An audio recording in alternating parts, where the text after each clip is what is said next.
श्री शिव पुराण वायव्य संहिता उत्तरखंड अध्याय 32 ऐहिक फल देने वाले कर्मों और उनकी विधि का वर्णन। शिव पूजन की विधि, शांति पुष्टि आदि विविध काम्य कर्मों में विभिन्न हवनीय पदार्थों के उपयोग का विधान। उपमन्यु कहते हैं, श्री कृष्ण, यह मैंने तुमसे इहलोक और परलोक में सिद्धि प्रदान करने वाला क्रम बताया है, जो उत्तम तो है ही, इसमें क्रिया तप जप और ध्यान का समुच्चय भी है। अब मैं शिव भक्तों के लिए यही फल देने वाले पूजन, होम, जप, ध्यान, तप और दान में महान कर्म का वर्णन करता हूँ। मंत्रार्थ के श्रेष्ठ ज्ञाता को चाहिए कि वह पहले मंत्र को सिद्ध करे, अन्यथा इष्ट सिद्धि कारक कर्म भी फलद नहीं होता। मंत्र सिद्ध कर लेने पर भी जिस कर्म का फल किसी प्रबल अदृष्ट के कारण प्रतिबद्ध हो, उसे विद्वान पुरुष सहसा न करे। उस प्रतिबंधक का यहाँ निवारण किया जा सकता है। कर्म करने के पहले ही शकुन आदि करके उसकी परीक्षा कर लें और प्रतिबंध का पता लगने पर उसे दूर करने का प्रयत्न करें। जो मनुष्य ऐसा न करके मोहवश ऐहिक फल देने वाले कर्म का अनुष्ठान करता है, वह उससे फल का भागी नहीं होता और जगत में उपहास का पात्र बनता है। जिस पुरुष को विश्वास न हो, वह ऐहिक फल देने वाले कर्म का अनुष्ठान कभी न करे, क्योंकि उसके मन में श्रद्धा नहीं रहती और श्रद्धाहीन पुरुष को उस कर्म का फल नहीं मिलता। किया कर्म निष्फल हो जाए तो भी उसमें देवता का कोई अपराध नहीं है, क्योंकि शास्त्र उक्त विधि से ठीक ठीक कर्म करने वाले पुरुष को यही फल की प्राप्ति देखी जाती है। जिसने मंत्र को सिद्ध कर लिया है, प्रतिबंधक को दूर कर लिया है, मंत्र पर विश्वास रखता है तथा मन में श्रद्धा से युक्त है, वह साधक कर्म करने पर उसके फल को अवश्य पाता है। उस कर्म के फल की प्राप्ति के लिए ब्रह्मचर्य परायण होना चाहिए। रात में हविष्य भोजन करे, हीर या फल खाकर रहे, हिंसा आदि जो निषिद्ध कर्म है उन्हें मन से भी ना करे। सदा अपने शरीर में भस्म लगाए सुंदर पवित्र वेशभूषा धारण करे और पवित्र रहे। इस प्रकार आचारवान होकर अपने अनुकूल शुभ दिन में पुष्पमाला आदि से अलंकृत पूर्वोक्त लक्षण वाले स्थान में एक हाथ भूमि को गोबर से लेप कर वहां बिछे हुए भद्रासन पर कमल अंकित करे। जो अपने तेज से प्रकाशमान हो, वह तपाए हुए स्वर्ण के समान रंग वाला हो, उसमें 8 दल हो और केसर भी बना ले। मध्य भाग में वह कर्णिका से युक्त और संपूर्ण रत्नों से अलंकृत हो। उसमें अपने आकार के समान ही नाल होनी चाहिए। जैसे स्वर्ण निर्मित कमल पर सम्यक विधि से मन ही मन अणिमा आदि सब सिद्धियों की भावना करें।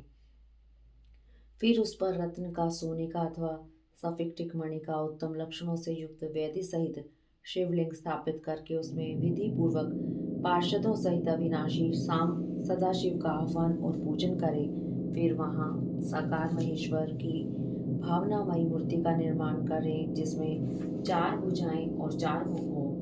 वह सब आभूषणों से विभूषित हो, उसे व्याघ्र जरम पहनाया गया हो, उसके मुख पर कुछ कुछ हास्य की छटा छा रही हो, उसने अपने 2 हाथों में वरद और अभय की मुद्रा धारण की हो और शेष 2 हाथों में मृग मुद्रा और टंक ले रखे हों। अथवा उपासक की रुचि के अनुसार अष्टभुजा मूर्ति की भावना करनी चाहिए। उस दशा में वह मूर्ति अपने दाहिने 4 हाथों में त्रिशूल, परशु, खड्ग और वज्र लिए हो और बाएं 4 हाथों में पाश, अंकुश, खैट और नाग धारण करती हो। उसके अंग कांति प्रातःकाल के सूर्य की भांति लाल हो और वह अपने प्रत्येक मुख में 3-3 नेत्र धारण करती है। उस मूर्ति का पूर्ववर्ती मुख सौम्य तथा अपनी आकृति के अनुरूप ही कांतिमान है। दक्षिणवर्ती मुख नील मेघ के समान श्याम और देखने में भयंकर है। उत्तरवर्ती मुख मूंगे के समान लाल है और सिर की नीली अलकें उसकी शोभा बढ़ाती हैं। पश्चिमवर्ती मुख पूर्ण चंद्रमा के समान उज्ज्वल सौम्य तथा चंद्रकलाधारी है। उस मूर्ति के अंक में पराशक्ति महेश्वरी शिवा आरूढ़ है। उनकी अवस्था 16 वर्ष की सी है। वे सबका मन मोहने वाली हैं और महालक्ष्मी के नाम से विख्यात हैं। इस प्रकार भावनामयी मूर्ति का निर्माण और सकलीकरण करके उसमें मूर्तिमान परम कारण शिव का आह्वान और पूजन करें। महास्नान कराने के लिए कपिला गाय के पंचगव्य और पंचामृत का संग्रह करें। विशेषतः चूर्ण और बीज को भी एकत्रित करें। फिर पूर्व दिशा में मंडल बनाकर उसे रत्नचूर्ण आदि से अलंकृत करके कमल की कर्णिका में ईशान कलश की स्थापना करें। तत्पश्चात उसके चारों ओर सदोजात आदि मूर्तियों के कलशों की स्थापना करें। इसके बाद पूर्व आदि 8 दिशाओं में क्रमशः विदेश्वर के 8 कलशों की स्थापना करके उन सबको तीर्थ के जल से भर दे और कंठ में सूत लपेट दे। फिर उनके भीतर पवित्र द्रव्य छोड़कर मंत्र और विधि के साथ साड़ी या धोती आदि वस्त्र से उन सब कलशों को चारों ओर से आच्छादित कर दे। तदंतर मंत्रोच्चारण पूर्वक उन सब में मंत्र न्यास करके स्नान का समय आने पर सब प्रकार के मांगलिक शब्दों और वादों के साथ पंचगव्य आदि के द्वारा परमेश्वर शिव को स्नान कराए। कुशोदक, स्वर्णोदक और रत्नोदक आदि को जो गंध पुष्प आदि से वासित और मंत्र सिद्ध हों क्रमशः ले कर मंत्रोच्चारण पूर्वक उनके द्वारा महेश्वर को नहलाएं। फिर गंध पुष्प और दीप आदि निवेदन करके पूजा कर्म संपन्न करें। आलेपन या उपरन कम से कम 1 पल और अधिक से अधिक 11 पल हो। सुंदर स्वर्णमय और रत्नमय पुष्प अर्पित करें। सुगंधित नील कमल, नील कुमुद, अनेक बिल्व पत्र, लाल कमल और श्वेत कमल भी शंभु को चढ़ाएं। काला अंगूर के धूप को कपूर घी और गूगल से युक्त करके निवेदन करें। कपिला गाय के घी से युक्त दीपक में कपूर की बत्ती बनाकर रखें और उसे जलाकर देवता के सम्मुख दिखाएं। ईशान आदि 5 ब्रह्म की 6 अंगों की और 5 आवरणों की पूजा करनी चाहिए। दूध में तैयार किया हुआ पदार्थ नैवेद्य के रूप में निवेदनीय है। गुड़ और घी से युक्त महाचरु का भी भोग लगाना चाहिए। पाटल, उत्पल और कमल आदि से सुवासित जल पीने के लिए देना चाहिए। 5 प्रकार की सुगंधों से युक्त तथा अच्छी तरह लगाया हुआ तांबुल मुख शुद्धि के लिए अर्पित करना चाहिए। सुवर्ण और रत्नों के बने हुए आभूषण, नाना प्रकार के रंग वाले नूतन महीन वस्त्र जो दर्शनीय हो इष्ट देव को देने चाहिए। उस समय गीत, वाद और कीर्तन आदि भी करने चाहिए। मूल मंत्र का 1 लाख जप करना चाहिए। पूजा कम से कम 1 बार नहीं 2 या 3 बार करनी चाहिए, क्योंकि अधिक का फल अधिक होता है। होम सामग्री के लिए जितने द्रव्य हों उनमें से प्रत्येक द्रव्य की कम से कम 10 और अधिक से अधिक 100 आहुतियाँ देनी चाहिए। मारण और उच्चाटन आदि में शिव के घोर रूप का चिंतन करना चाहिए। शांति कर्म या पौष्टिक कर्म करते समय शिवलिंग में, शिवाग्नि में तथा अन्य प्रतिमाओं में शिव के सौम्य रूप का ध्यान करना चाहिए। मारण आदि कर्मों में लोहे के बने हुए सुख और सुवा का उपयोग करना चाहिए। अन्य शांति आदि कर्मों में सुख और सुवा बनवाने चाहिए। मृत्यु पर विजय पाने के लिए घी, दूध में बनाई हुई दुर्वा से, मधु से, घृत युक्त चरु से अथवा केवल दूध से भी हवन करना चाहिए। तथा रोगों की शांति के लिए तिलों की आहुति देनी चाहिए। समृद्धि की इच्छा रखने वाला पुरुष महान दारिद्र्य की शांति के लिए घी, दूध अथवा केवल कमल के फूलों से होम करे। वशीकरण का इच्छुक पुत्र घृतयुक्त जाति पुष्प, चमेली या मालती के फूल से हवन करे। द्विज को चाहिए कि वह घृत और करवीर पुष्पों से आहुति देकर आकर्षण का प्रयोग सफल करे। तेल की आहुति से उच्चाटन और मधु की आहुति से स्तंभन कर्म करे। सरसों की आहुति से भी स्तंभन किया जाता है। बड़ के बीज और तिल की आहुति द्वारा मारण और उच्चाटन करें। नारियल के तेल की आहुति देकर विद्वेषण कर्म करें। रोही के बीज की आहुति देकर बंधन का तथा लाल सरसों मिले हुए संपूर्ण होम द्रव्यों से सेना स्तंभन का प्रयोग करें। अभिचार कर्म में हस्तचालित यंत्र से तैयार किए गए तेल की आहुति देनी चाहिए। कुटकी की भूसी, कपास की टोट तथा तेल मिश्रित सरसों की भी आहुति दी जा सकती है। दूध की आहुति ज्वर की शांति प्रदान करने वाली तथा सौभाग्य रूप फल प्रदान करने वाली होती है। मधु, घी और दही को परस्पर मिलाकर इसमें दूध और चावल से अथवा केवल दूध से किया गया होम संपूर्ण सिद्धियों को देने वाला होता है। 7 संहिता आदि से शांति अथवा पौष्टिक कर्म भी करें। विशेषतः द्रव्यों द्वारा होम करने पर वश्य और आकर्षण की सिद्धि होती है। बिल्व पत्रों का हवन वशीकरण तथा आकर्षण का साधक और लक्ष्मी की प्राप्ति कराने वाला है। साथ ही वह शत्रु पर विजय प्रदान कराता है। शांति कार्य में पलाश और खैर आदि की संविधाओं का होम करना चाहिए।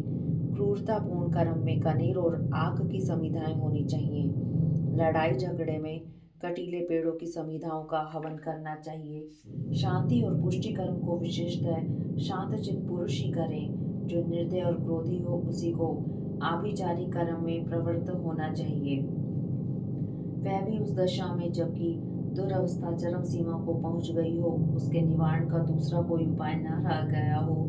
आतताई को नष्ट करने के उद्देश्य से आभिचारी कर्म करना चाहिए।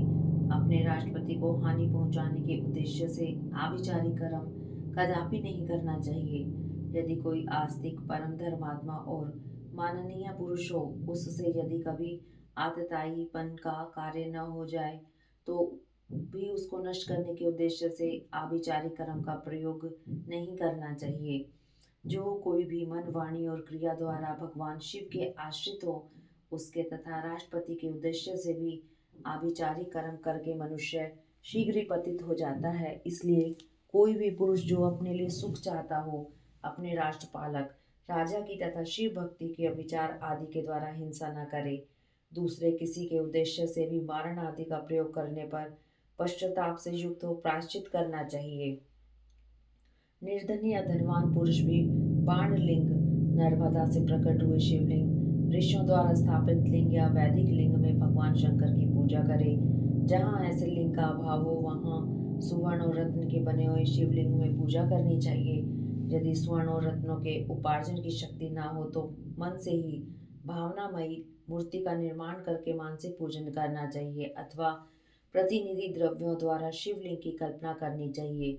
जो किसी अंश में समर्थ और किसी अंश में असमर्थ है, वह भी यदि अपनी शक्ति के अनुसार पूजन कर्म करता है तो अवश्य फल का भागी होता है। जहाँ इस कर्म का अनुष्ठान करने पर भी फल नहीं दिखाई देता, वहाँ 2 या 3 बार उसकी आवृत्ति करें। ऐसा करने से सर्वदा फल का दर्शन होगा। पूजा के उपयोग में आया हुआ जो स्वर्ण, रत्न आदि उत्तम द्रव्य हो, वह सब गुरु को दे देना चाहिए तथा उसके अतिरिक्त दक्षिणा भी देनी चाहिए। यदि गुरु नहीं लेना चाहते हो तो वह सब वस्तु भगवान शिव को ही समर्पित कर दें अथवा शिव भक्तों को दे दें। इनके सिवा दूसरों को देने का विधान नहीं है।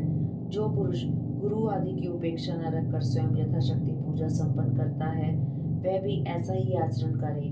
पूजा में चढ़ाई हुई वस्तु स्वयं न ले ले। जो मूढ़ लोभवश पूजा के अंगभूत उत्तम द्रव्य को स्वयं ग्रहण कर लेता है, वह अभिष्ट फल को नहीं पाता। इसमें अन्यथा विचार नहीं करना चाहिए। किसी के द्वारा पूजित शिवलिंग को मनुष्य ग्रहण करे या ना करे, यह उसकी इच्छा पर निर्भर है। यदि ले ले तो स्वयं नित्य उसकी पूजा करे अथवा उसकी प्रेरणा से दूसरा कोई पूजा करे। जो पुरुष इस कर्म का शास्त्रीय विधि के अनुसार ही निरंतर अनुष्ठान करता है, वह फल पाने से कभी वंचित नहीं रहता। इससे बढ़कर प्रशंसा की बात और क्या हो सकती है। तथापि मैं संक्षेप से कर्म जनित उत्तम सिद्धि की महिमा का वर्णन करता हूँ। इससे शत्रुओं तथा अनेक प्रकार की व्याधियों का शिकार होकर और मौत के मुंह में पड़कर भी मनुष्य बिना किसी विघ्न बाधा के मुक्त हो जाता है। अत्यंत कृपण भी उदार और निर्धन भी कुबेर के समान हो जाता है। करूप भी कामदेव के समान सुंदर और बूढ़ा भी जवान हो जाता है। शत्रु क्षण भर में मित्र और विरोधी भी किन्नर हो जाता है। अमृत विष के समान और विष भी अमृत के समान हो जाता है। समुद्र भी स्थल और स्थल भी समुद्रवत हो जाता है। गड्ढा पहाड़ जैसा ऊंचा और पर्वत भी गड्ढे के समान हो जाता है। अग्नि सरोवर के समान शीतल और सरोवर भी अग्नि के समान दाहक बन जाता है। उद्यान जंगल और जंगल उद्यान हो जाता है। शुद्ध मृग सिंह के समान शौर्यशाली और सिंह भी क्रीड़ा मृग के समान आज्ञापालक हो जाता है। स्त्रियां अभिसारिका बन जाती हैं, अधिक प्रेम करने लगती हैं और लक्ष्मी सुस्थिर हो जाती है। वाणी इच्छा अनुसार दासी बन जाती है और कीर्ति गणिका के समान सर्वत्र गामिनी हो जाती है। बुद्धि सब इच्छा अनुसार विचरने लगती है और मन हीरे को छेदने वाली सुई के समान सूक्ष्म हो जाता है। शक्ति आंधी के समान प्रबल हो जाती है और बल मत गजराज के समान पराक्रमी होता है। शत्रु पक्ष के उद्योग और कार्य स्तब्ध हो जाते हैं तथा शत्रुओं के समस्त सुहृदगण उनके लिए शत्रु पक्ष के समान हो जाते हैं। शत्रु बंधु बांधवों सहित जीते जी मुर्दे के समान हो जाते हैं और सिद्ध पुरुष स्वयं आपत्ति में पड़कर भी अरिष्ट रहित हो जाता है। अमृत सा प्राप्त कर लेता है, उसका खाया हुआ अपत्य भी उसके लिए सदा रसायन का काम देता है। निरंतर रति का सेवन करने पर भी वह नया सही बना रहता है। भविष्य आदि की सारी बातें उसे हाथ पर रखे हुए आंवले के समान प्रत्यक्ष दिखाई देती हैं।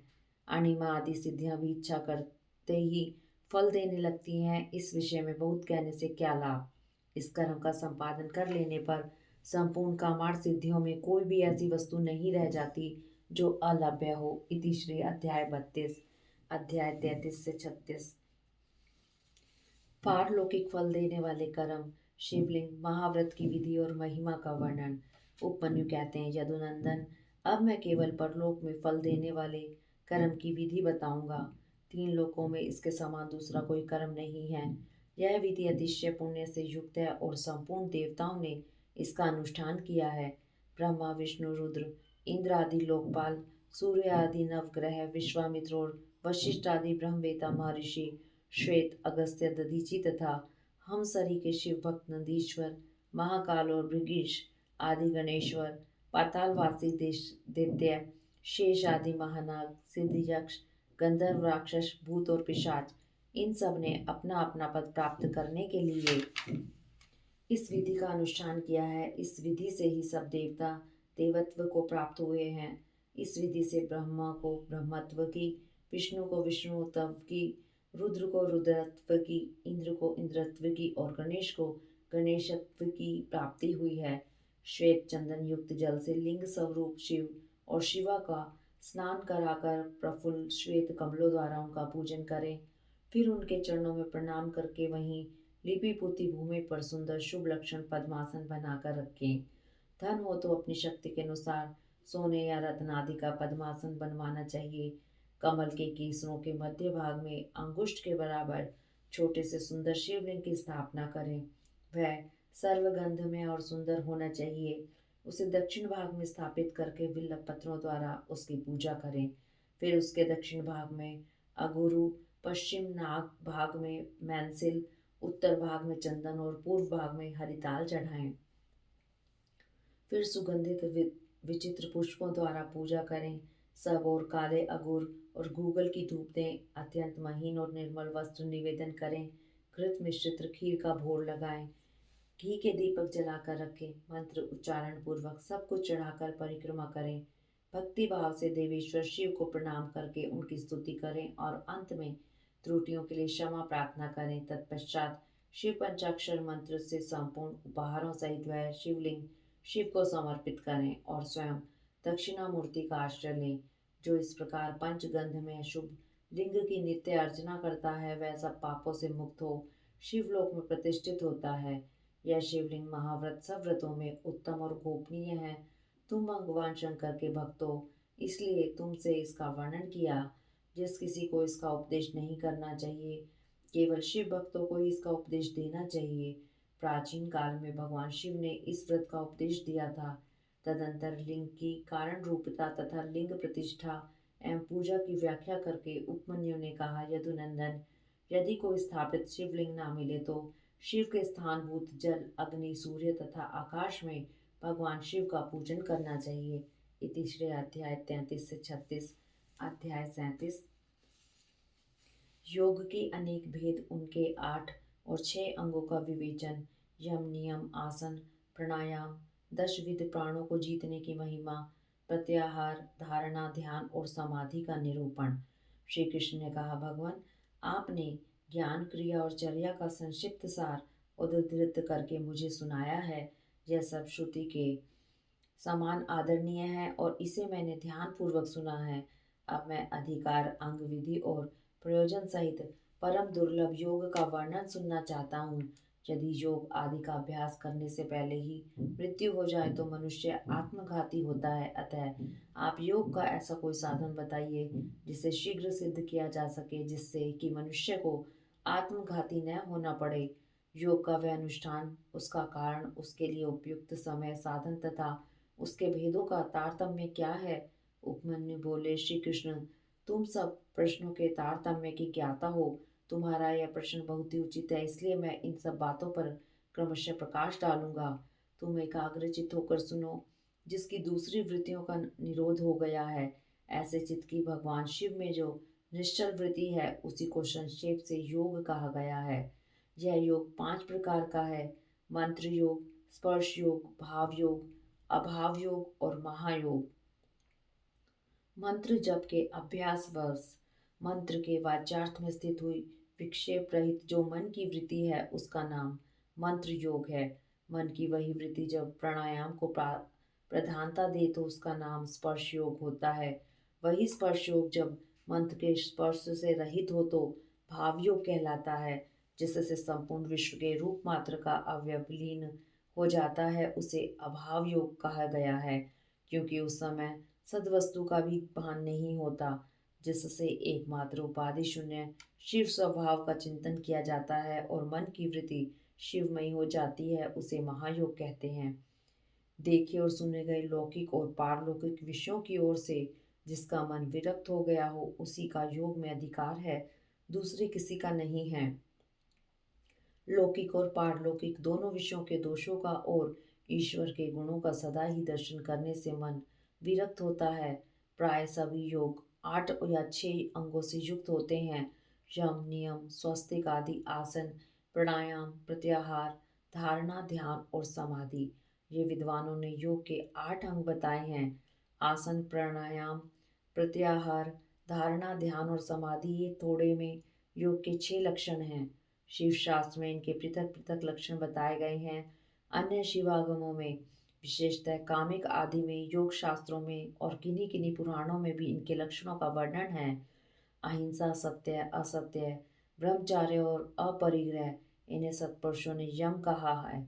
इस प्रकार यम 5 अवयवों के योग से युक्त हैं: शौच, संतोष, तप, जप और प्रणिधान। इन 5 भेदों से युक्त दूसरे योगांग को नियम कहा गया है। तात्पर्य यह है कि नियम अपने अंशों के भेद से 5 प्रकार का है। आसन के 8 भेद कहे गए हैं: स्वस्तिक आसन, पद्मासन, अर्धचंद्रासन, वीरासन, योगासन, प्रसादितासन, पर्याकासन और अपनी रुचि के अनुसार आसन।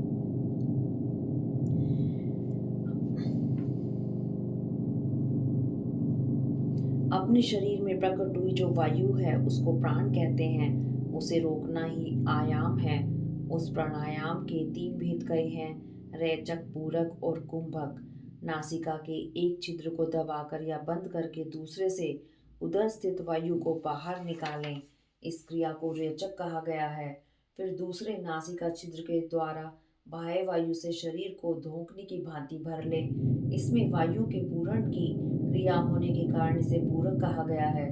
जब साधक भीतर की वायु को न छोड़ता है न बाहर की वायु को ग्रहण करता है, केवल भरे हुए घड़े की भांति अविचल भाव से स्थित रहता है, तब उस प्राणायाम को कुंभक नाम दिया जाता है। योग के साधक को चाहिए कि वह रेचक आदि तीनों प्राणायामों को न तो बहुत जल्दी जल्दी करे और न बहुत देर से करे। साधना के लिए उद्धत हो कर्म योग से उसका अभ्यास करें। रेचक आदि में नाड़ी शोधन पूर्वक जो प्राणायाम का अभ्यास किया जाता है उसे स्वेच्छा से उत्क्रमण पर्यंत करते रहना चाहिए। यह बात योग शास्त्र में बताई गई है। कनिष्ठ आदि के क्रम से प्राणायाम 4 प्रकार का कहा गया है। मात्रा और गुणों के विभाग तारतम्य से ये भेद बनते हैं। 4 भेदों में से जो कन्यक या कनिष्ठ प्राणायाम है यह प्रथम उद्घात कहा गया है। उसमें 12 मात्राएं होती हैं। मध्यम प्राणायाम द्वितीय उद्घात है, उसमें 24 मात्राएं होती हैं। उत्तम श्रेणी का प्राणायाम तृतीय उद्घात है, उसमें 36 मात्राएं होती हैं। उससे विश्रेष्ठ जो सर्वोत्कृष्ट चतुर्थ प्राणायाम है वह शरीर में संवेद और कंप आदि का जन्म होता है। योगी के अंदर आनंद जनित रोमांच, नेत्रों से अश्रुपात, जल, भ्रांति और मूर्छा आदि भाव प्रकट होते हैं। घुटने के चारों ओर प्रदक्षिण क्रम से न बहुत जल्दी और न बहुत धीरे धीरे चुटकी बजाएं। घुटने की एक परिक्रमा में जितनी देर चुटकी बजती है उस समय का मान 1 मात्रा है। मात्राओं को क्रमशः जानना चाहिए। उद्घात क्रम योग से नाड़ी शोधन पूर्वक प्राणायाम करना चाहिए। प्राणायाम के 2 भेद बताए गए हैं: अगर्भ और सगर्भ। जप और ध्यान के बिना किया गया प्राणायाम अगर्भ कहलाता है और जप तथा ध्यान के सहयोग पूर्वक किए जाने वाले प्राणायाम को सगर्भ कहते हैं। अगर्भ से सगर्भ प्राणायाम 100 गुना अधिक उत्तम है। इसलिए योगी जन प्राय सगर्व प्राणायाम किया करते हैं। प्राण विजय से ही शरीर की वस्तुओं पर विजय पाई जाती है। प्राण, अपान, समान, उदान, व्यान, नाग, कूर्म, कृकल, देवदत्त और धनंजय, ये 10 प्राण वायु हैं। प्राण प्रयाण करता है, इसलिए इसे प्राण कहते हैं। जो कुछ भोजन किया जाता है उसे जो वायु नीचे ली जाती है उसको अपान कहते हैं। जो वायु संपूर्ण अंगों को बढ़ाती हुई उसमें व्याप्त रहती है उसका नाम व्यान है। जो वायु मर्म स्थानों को उद्वेजित करती है उसकी उसकी उदान संज्ञा है। जो वायु सब अंगों को संभाव से ले चलती है वह अपने उस समनयन रूप कर्म में समान कहलाती है। मुख से कुछ उगलने में कारणभूत वायु को नाग कहा गया है। आँख खोलने के व्यापार में कूर्म नामक वायु की स्थिति है। छींक में कृकल और चंबाई में देवदत्त नामक वायु की स्थिति है। धनंजय नामक वायु स्पर्श शरीर में व्याप्त रहती है, वह मृतक शरीर को भी नहीं छोड़ती। क्रम से अभ्यास में लाया हुआ यह प्राणायाम जब उचित प्रमाण या मात्रा से युक्त हो जाता है तब वह कर्ता के सारे दोषों को दग्ध कर देता है और उसके शरीर की रक्षा करता है। प्राण पर विजय प्राप्त हो जाए तो उससे प्रकट होने वाले चिन्हों को अच्छी तरह देखें। पहली बात यह होती है कि वह विष्ठा, मूत्र और कफ की मात्रा घटने लगती है। अधिक भोजन करने की शक्ति हो जाती है और विलंब से सांस चलती है। शरीर में हल्कापन आता है। शीघ्र चलने की शक्ति प्रकट होती है। हृदय में उत्साह बढ़ता है। स्वर में मिठास आती है। समस्त रोगों का नाश हो जाता है। बल, तेज और सौंदर्य की वृद्धि होती है। धृति, मेधा, जुवापन, स्थिरता और प्रसन्नता आती है। तप, प्रायश्चित, यज्ञ, दान और व्रत आदि जितने भी साधन हैं ये प्राणायाम के 16वीं कला के बराबर भी नहीं है। अपने अपने विषय में आसक्त हुई इंद्रियों को वहां से हटाकर जो अपने भीतर निग्रहित करता है उस साधन को प्रत्याहार कहते हैं। मन और इंद्रियां ही मनुष्य को स्वर्ग या नरक में ले जाने वाली हैं। यदि उन्हें वश में रखा जाए तो वे स्वर्ग की प्राप्ति कराती हैं और विषय की ओर खुली छोड़ दी जाए तो वे नरक में डालने वाली होती हैं।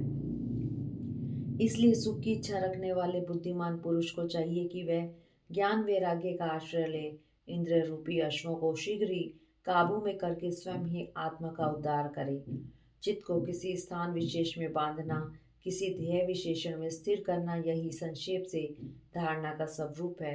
एकमात्र शिव ही स्थान है, दूसरा नहीं, क्योंकि दूसरे स्थानों में त्रिविध दोष विद्यमान है। किसी नियमित काल तक स्थान स्वरूप शिव में स्थापित हुआ मन जब लक्ष्य से च्युत न हो तो धारणा की सिद्धि समझना चाहिए, अन्यथा नहीं। मन पहले धारणा से ही स्थिर होता है, इसलिए धारणा के अभ्यास से मन को धीर बनाएं। अब ध्यान की व्याख्या करते हैं। ध्यान में ध्याय चिंत्याम यह धातु माना गया है। इसी धातु से लयुट प्रत्यय करने पर ध्यान की सिद्धि होती है। अतः विक्षेप रहित चित्त से जो शिव का बारंबार चिंतन किया जाता है उसी का नाम ध्यान है। ध्येय में स्थित हुए चित्त की जो ध्येय आकार वृत्ति होती है और बीच में दूसरी वृत्ति अंतर नहीं डालती, उस ध्येय आकार वृत्ति का प्रवाह रूप से बना रहना ध्यान कहलाता है। दूसरी सब वस्तुओं को छोड़कर केवल कल्याणकारी परम देव देवेश्वर शिव का ही ध्यान करना चाहिए। वे ही सबके परम ध्येय हैं। यह अर्थवेद की श्रुति का अंतिम निर्णय है। इस प्रकार शिवा देवी भी परम ध्येय है।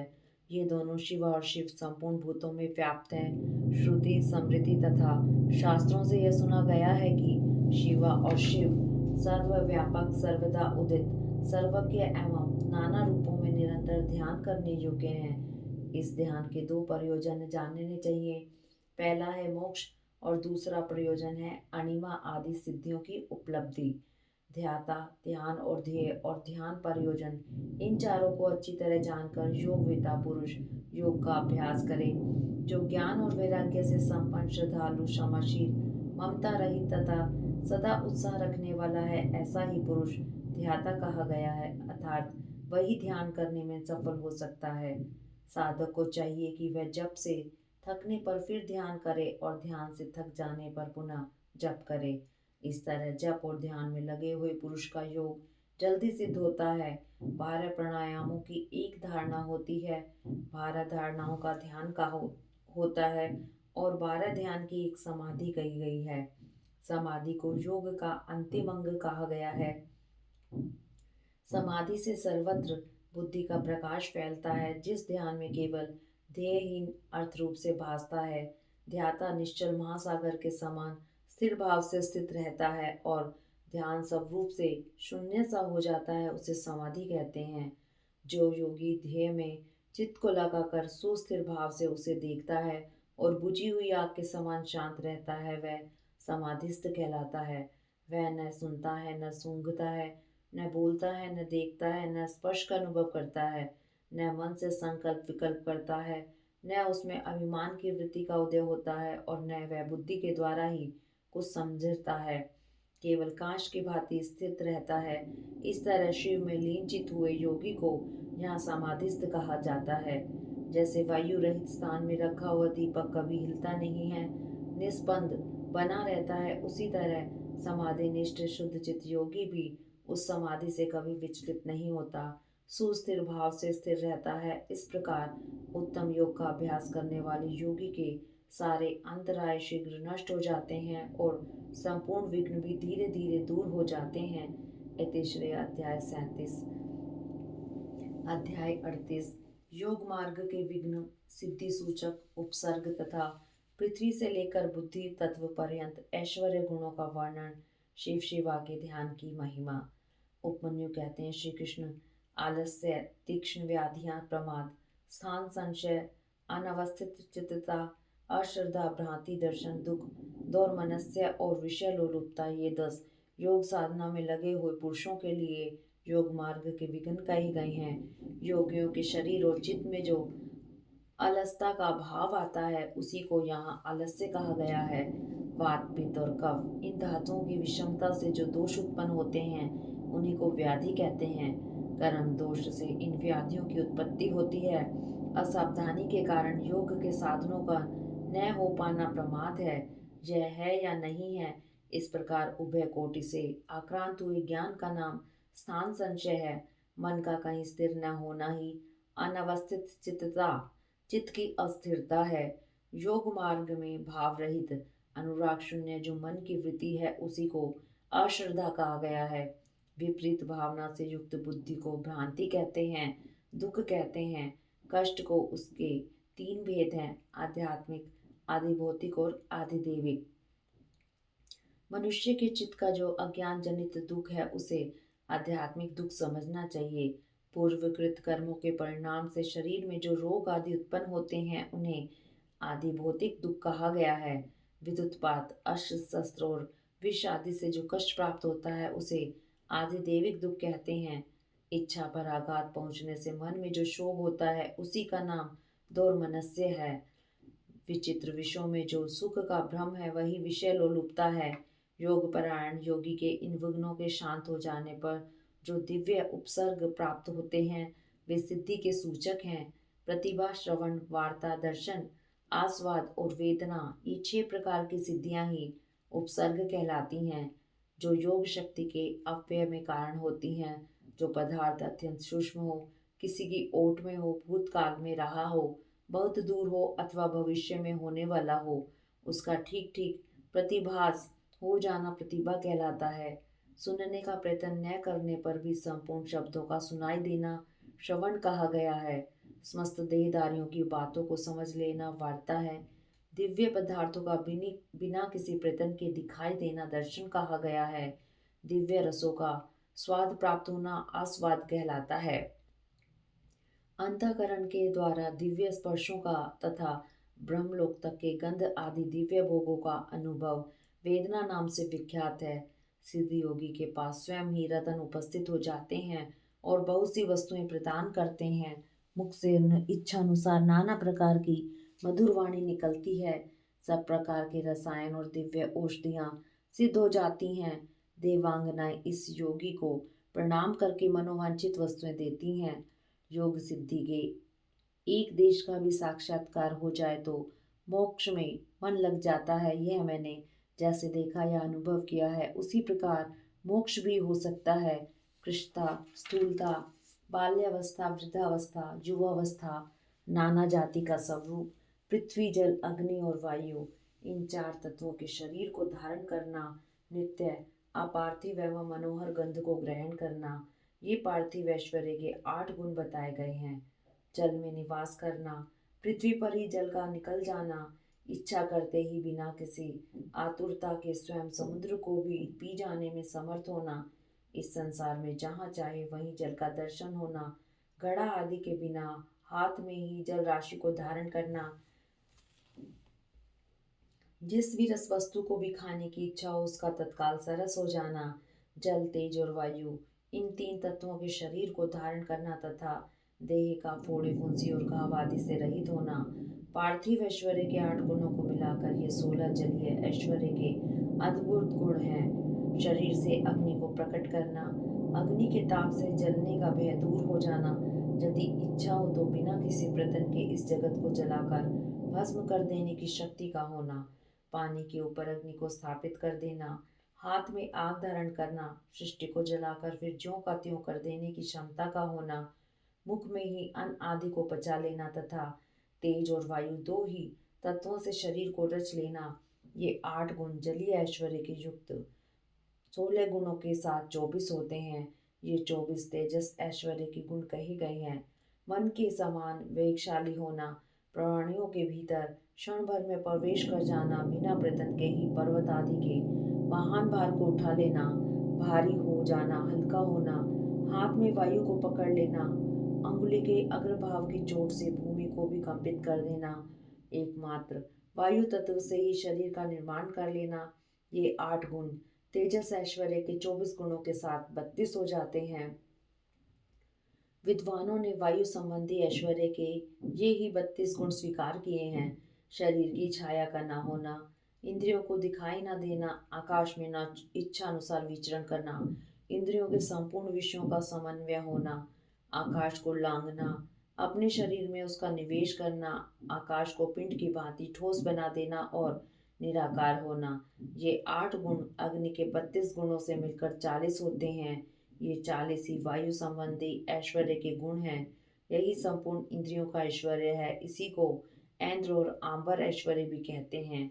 इच्छा अनुसार सभी वस्तुओं की उपलब्धि, जहाँ चाहे वहाँ निकल जाना, सबको अभिभूत कर लेना, संपूर्ण गुह्य अर्थ का दर्शन होना, कर्म के अनुरूप निर्माण करना, सबको वश में कर लेना, सदा प्रिय वस्तु का ही दर्शन होना और एक ही स्थान से संपूर्ण संसार का दिखाई देना, ये 8 गुण पूर्वोक्त इंद्रिय संबंधी ऐश्वर्य गुणों से मिलकर 48 होते हैं। चांद्रमस ऐश्वर्य इन 48 गुणों से युक्त कहा गया है।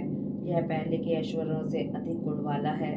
इसे मानस ऐश्वर्य भी कहते हैं। छेदना, पीटना, बांधना, खोलना, संसार के वश में रहने वाले समस्त प्राणियों को ग्रहण करना, सबको प्रसन्न रखना, पाना, मृत्यु को जीतना तथा काल पर विजय पाना, ये सब अहंकार संबंधी ऐश्वर्य के अंतर्गत हैं। अहंकारिक ऐश्वर्य को ही प्राजापत्य भी कहते हैं। चांद्रमस ऐश्वर्य के गुणों के साथ इसके 8 गुण मिलकर 56 होते हैं। महान अभिमानिक ऐश्वर्य के ही ये 56 गुण हैं।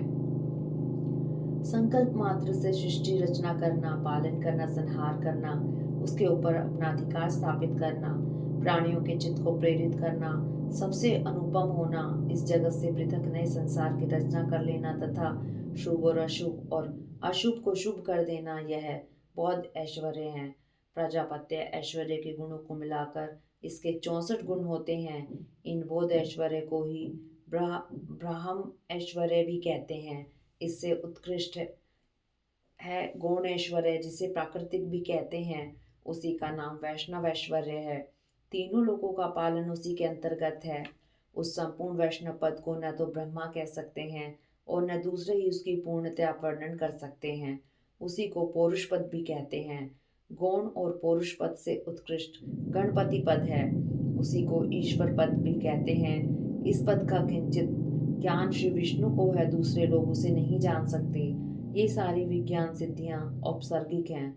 इन्हें परम वैराग्य द्वारा प्रयत्न पूर्वक रोकना चाहिए। इन अशुद्ध प्रतिभासित गुणों में जिसका चित्त आसक्त है, उसे संपूर्ण कामनाओं को पूर्ण करने वाला निर्भय परमेश्वरय नहीं सिद्ध होता। इसलिए देवता असुर और राजाओं के गुणों तथा भोगों को जो तृण के समान त्याग देता है, उसे ही उत्कृष्ट योग सिद्धि प्राप्त होती है। अथवा यदि जगत पर अनुग्रह करने की इच्छा हो तो वह योग सिद्ध मुनि इच्छा अनुसार विचरे।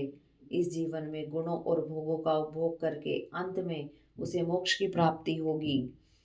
अब मैं योग के प्रयोग का वर्णन करूंगा। एकाग्रचित होकर सुनो।